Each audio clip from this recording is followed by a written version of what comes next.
کیوں نکالا مجھے؟ ہم پاکستان کا قسمت تبدیل کریں گے.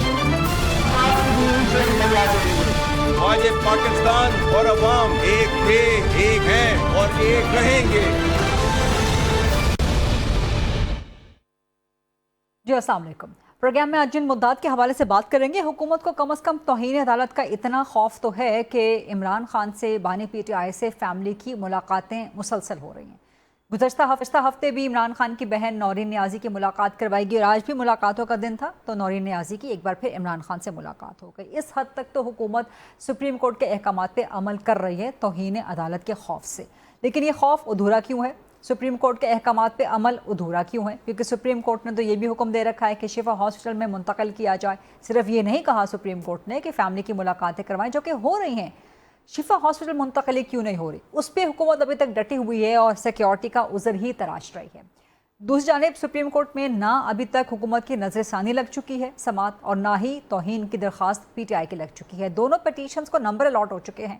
اب کسی بھی وقت ہو سکتا ہے، کل یا پرسوں یا اسی ہفتے میں یا آئندہ ہفتے تک، جو کہ آئندہ ہفتے تک جانے کے تو امکانات بہت ویک ہیں، لیکن غالباً اسی ہفتے کے دوران توہین کی درخواست سنی جا سکتی ہے حکومت کے خلاف، اور نظر ثانی کی درخواست بھی سنی جا سکتی ہے. پہلے کون سی سنی جائے گی، کون کون سے بینچز بیٹھیں گے اور اس کا امپیکٹ کیا ہوگا؟ کیا ریلیف پی ٹی آئی کے لیے ہوگا کہ توہین کی درخواست ایکسیپٹ ہو جائے؟ حکومت کے لیے پھر کیا ہوگا؟ اور اگر نظر ثانی ایکسیپٹ ہو جائے، حکومت کو ریلیف مل جائے، تو پھر پاکستان تحریک انصاف کیا کرے گی؟ کر تو پاکستان تحریک انصاف یہ بھی رہی ہے کہ اپوزیشن کا اتحاد بنا رہی ہے، بلکہ صف بندیاں ہو رہی ہیں. دونوں اطراف حکومت اپوزیشن اپنے اپنے اتحادیوں کو اکٹھا کر رہے ہیں. جہاں پہ پاکستان تحریک انصاف مولانا فضل الرحمان کے ساتھ ایک بار پھر پینگیں بڑھا رہی ہے، وہاں پہ مسلم لیگ نون پیپلز پارٹی کو منانے کے لیے کوشش کر رہی ہے. اب یہ اپیرنٹلی اس کی ریزن کیا ہے؟ کیونکہ اسپیکر قومی اسمبلی نے آج کہا ہے کہ اپوزیشن اگر عدم اعتماد لانا چاہتی ہے تو لے آئے. کیا کچھ ہو رہا ہے، کچھ ہو سکتا ہے بیک گراؤنڈ میں؟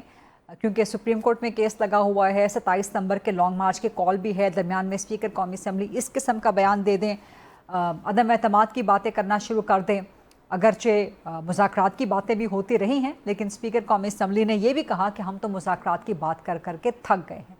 تو ان سٹیٹمنٹس کو اب کس طرح سے لیا جائے، کس پیرائی میں لیا جائے، ان سب معاملات پہ بات کریں گے.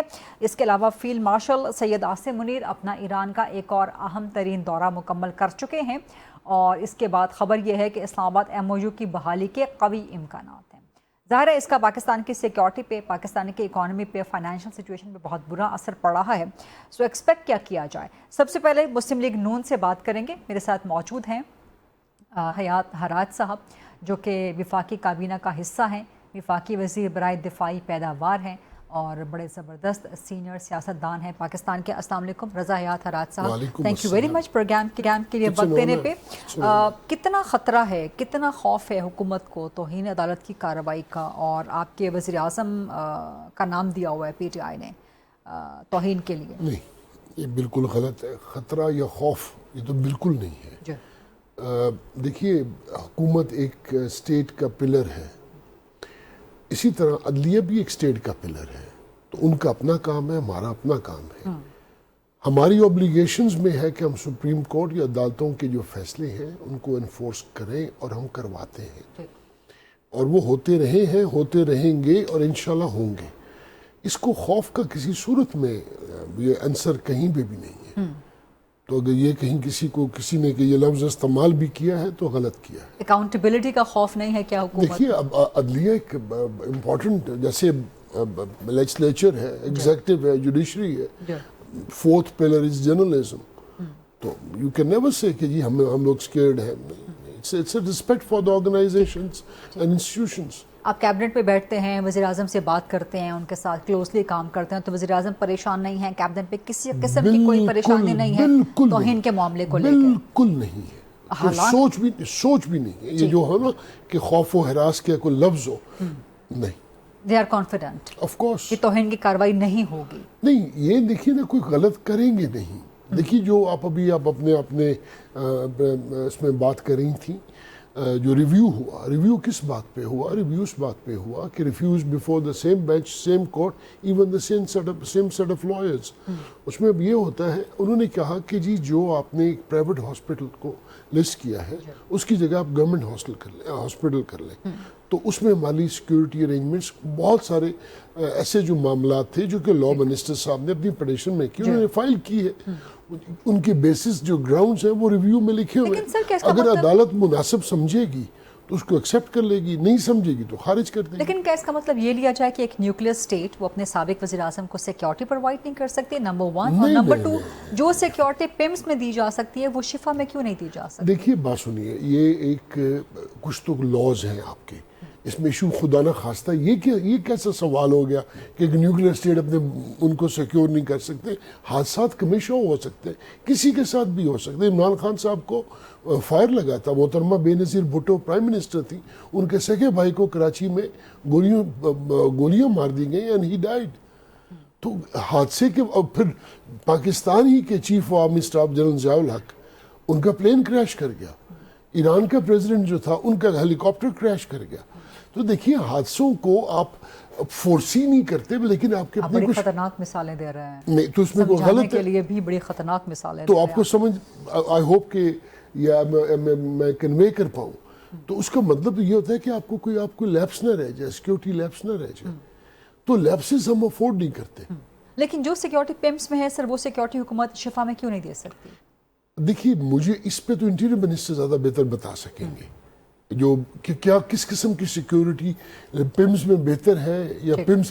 دیکھیے آفٹر آل جو گورنمنٹ کے ہاسپٹلز ہیں ان کے اپنے ایک پیرامیٹرز ہیں، اس کے اندر انہوں نے بہت سارے معاملات کو دیکھا ہوتا ہے. پرائیویٹ ہاسپٹلز میں کمرشل آرگنائزیشنز ہوتی ہیں، اس قسم کا ان کا وہ سیٹ اپ تھا، لیکن اس میں کوئی شک ہی نہیں. اور ایک ادھورا عمل ہو رہا ہے، ایک اچھا ہاسپٹل ہے، بہت اچھا ہاسپٹل. اور ایک ادھورا عمل ہو رہا ہے سپریم کورٹ کے احکامات پہ کہ شفا میں منتقلی نہیں کی جا رہی لیکن فیملی سے ملاقاتیں ہو رہی ہیں. دیکھیے جو جیل مینولز ہیں اور جو لاز آف پاکستان ہے اس کے اندر جو رائٹس ہیں وہ تو دیے گئے ہیں. اب ان رائٹس کے اندر میڈیکل کنڈیشنز کے اندر اور جو باقی ان کے معاملات ہیں وہ اگر لا کے مطابق چل رہے ہیں اور انہیں لیگل پروویژنز کے تحت ہی ان کو وہ ریلیف ملا تو گورنمنٹ نے اس کو ویلکم کیا ہے. گورنمنٹ نے اس کو کوئی نیگیٹو نہیں ہے. اس بیک ڈراپ میں کہ ایک طرف آپ کے خلاف توہین کی درخواست بھی لگی ہوئی ہے، جو کہ آپ کہہ رہے ہیں کہ حکومت کے اندر کسی قسم کا کوئی پینک نہیں ہے اس معاملے کو لے کے، حکومت is confident and sure about his term. لیکن ایک طرف یہ توہین کی درخواست لگی ہوئی ہے، دوسری جانب 27 ستمبر کی لانگ مارچ بھی لگی ہوئی ہے، اس کی کال بھی لگی ہوئی ہے. پھر اپوزیشن کچھ صف بندیاں کرنے کی کوشش کر رہی ہے. پھر آج اسپیکر جو ہیں وہ عدم اعتماد کی بات کر دیتی ہیں، وہ کہتے ہیں ہم مذاکرات کی بات کر کر کے تھک گئے ہیں. What's happening? کوئی اپوزیشن کے اتحاد سے، ممکنہ اتحاد سے کوئی خطرہ ہے حکومت کو؟ یہاں سے کسی قسم کا کوئی خطرہ نہیں حکومت؟ اللہ کی ذات ہر ایک کو اپنے محفوظ رکھے. We are confident. باقی جو اللہ کو منظور ہے وہ سب سے افضل ہے. اور جہاں تک جو اسپیکر صاحب نے بات کی، اسپیکر صاحب نے on record on the floor of the house انہوں نے اپنی چیئر سے یہ بات کی. پرائم منسٹر صاحب نے یہ بات کی کہ میں نے تالی دونوں ہاتھوں سے بجتی ہے، میں نے کئی دفعہ ان کو آفر کی، لیکن ایشوز ہیں. اپوزیشن اتنی باختیار نہیں ہے کہ وہ ان کی جو لیڈرشپ ہے وہ خود فیصلے کر سکے.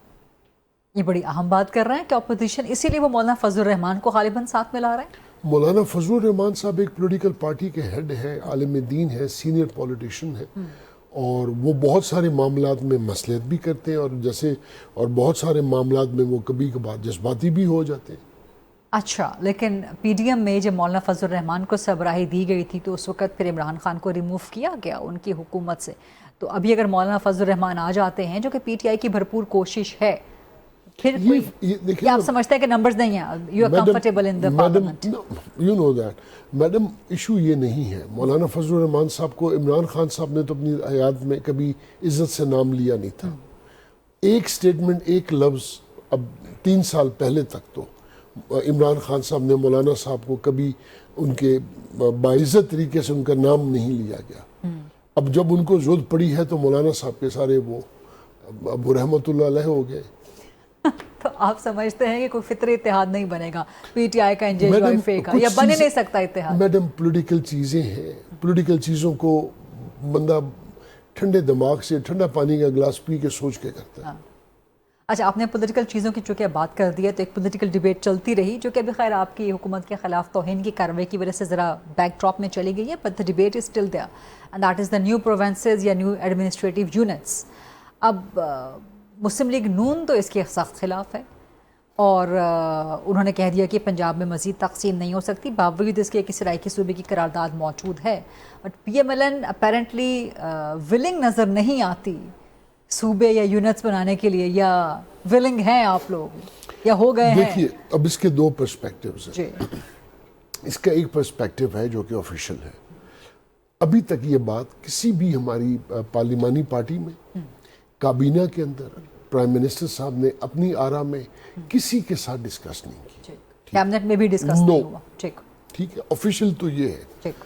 ان آفیشلی جو کیبنٹ کے ہمارے کولیگز ہیں, ہمارے ممبرز ہیں, ہمارے بہت سارے اور دوست احباب ہیں, کسی ایک نے اس کو اپوز نہیں کیا. یہ مجھے نہیں پتا کہ یہ کہاں سے امپریشن آیا ہے. اچھا دوسری بات یہ ہے کہ میں تو اس بات سے بڑا حیران ہوں, ایڈمنسٹریٹو یونٹس کا مطلب کیا ہوتا ہے جی؟ What is an administrative unit? Either you have a province or you don't have a province. There's nothing like administrative.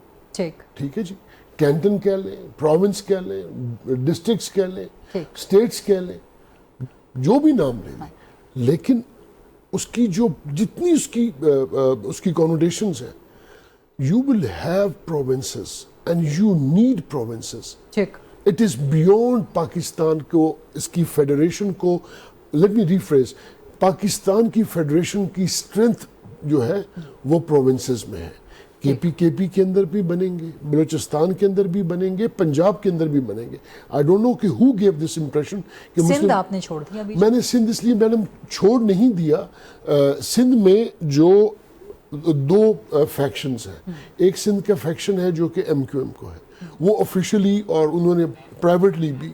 Sindh کے جو کیبنٹ میں ممبرز ہیں ادروائز وہ بہت اس کے حق میں ہیں. They want provinces. جو سندھ کے ایم این ایز ہیں جو کہ پاکستان پیپلز پارٹی سے ہیں, وہ ان کی ریزرویشنز ہیں. تو ان کی ریزرویشنز ہیں تو یہ کنسنسس ہوگا تو یہ پروونسز بنیں گے نا. یہ کنسنسس کے لیے کیا 28th امینڈمنٹ آ سکتی ہے؟ دیکھیے جی, جو اس وقت جو آپ کا آرٹیکل 239 ہے نا, اس کے تحت تو صوبہ بن ہی نہیں سکتا پاکستان میں اس پروویژن کی موجودگی میں. So probably the law minister would, ان کی یہ پرائورٹی ہوگی کہ if we get away with this article of the constitution, اس کے بعد یہ ایز آف کریٹنگ پروونس ہو سکے گی ان ٹائمز ٹو کم. اچھا اس میں بھی کہیں یہ لیکن ترمیم کرنے کے لیے, آئین ترمیم کے لیے آپ کو پھر اگین پیپلز پارٹی کا ساتھ تو چاہیے. تو پیپلز پارٹی والے ان کو سٹارٹ کرنا ہوگا. یہ کے پی کے سے کر سکتے ہیں, سب سے پہلے جو ہمارے جنوبی پنجاب سے کر سکتے ہیں. Peoples Party is on record کہ جنوبی پنجاب بننا چاہیے. اچھا دیکھیے, اب پہلے پنجاب کو بنا لیں, پھر اس کے بعد بلوچستان کو بنا لیں, پھر اس کے بعد آپ کے پی کے کو بنا لیں. اس کے بعد این ممکن ہے کہ جی سندھ کے لوگوں کو اندازہ ہو اور لوگوں کا پولیٹیکل پریشر آئے کہ why we do not have provinces. دیکھیے سندھ کی اس وقت population is over 6 crore, Punjab is almost 12 crore. اچھا میں کنزرویٹو فگرز دے رہا ہوں. اگر 18 کروڑ یہ دو صوبے ہیں تو باقی جو دو صوبے ہیں بلوچستان اور کے پی کے, اور بلوچستان 1.5 کروڑ سے زیادہ نہیں ہے, تو آپ خود سمجھ لیجئے کہ ایک صوبہ 52% کہہ لیں 48% کہہ لیں, میں اس بحث میں نہیں جاتا. اگر پاکستان کا ایریا وائز 48% ایک صوبہ جس کی پاپولیشن جو ہے وہ 1.5 کروڑ ہے, اور دوسرا صوبہ جو کہ جس کے اندر پنجاب کے اندر آپ کی پاپولیشن 12.5 کروڑ ہے, وہ 170th موسٹ پاپولس کنٹری دنیا کے اندر جو ہے, پنجاب اس سے آگے. تو آپ کہہ رہے ہیں کہ یونٹس نہیں بننے چاہیے, یونٹس آلریڈی ایگزسٹ کرتے ہیں, ڈسٹرکٹس آر یونٹس. میں یہ نہیں کہہ رہا, صوبے ہی بننے چاہیے. نہیں جی, میں یہ کہہ رہا ہوں کہ کوئی تیتر بٹیر نہیں ہو, لیکن صوبوں کی بھی ڈویژن ہے ایڈمنسٹریٹو بیسس پہ ہو.